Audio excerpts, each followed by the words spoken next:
দেখুন বন্ধুরা, একটি বিড়ালের উপর একটি কাকড়া আক্রমণ করে। ঠিক তখনই বিড়ালটি ভেবে নেয় আর কাকড়াদের জন্য খাবার নিয়ে আসে এবং কাকড়াদের তার নিজের বশে নিয়ে চলে আসে এবং কাকড়ারা তার কাছে আবার খাবার চায়।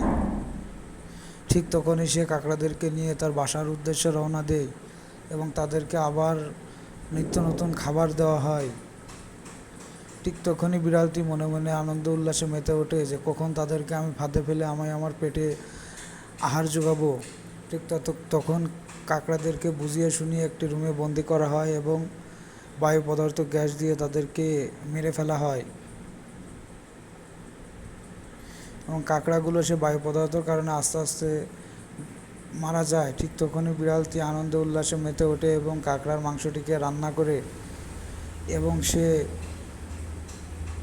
নদীতে থাকা একটি মাছকে ফোন করে এবং তাকে কাঁকড়া খাওয়ার জন্য তার বাসায় আমন্ত্রণ জানায় এবং তার উপরও আক্রমণ করে তাকে সে রান্না করে খেয়ে ফেলে। তো বন্ধুরা, আজকে এই পর্যন্তই ছিল গল্পটা। কেমন লাগলো কমেন্টে জানাতে ভুলবেন না।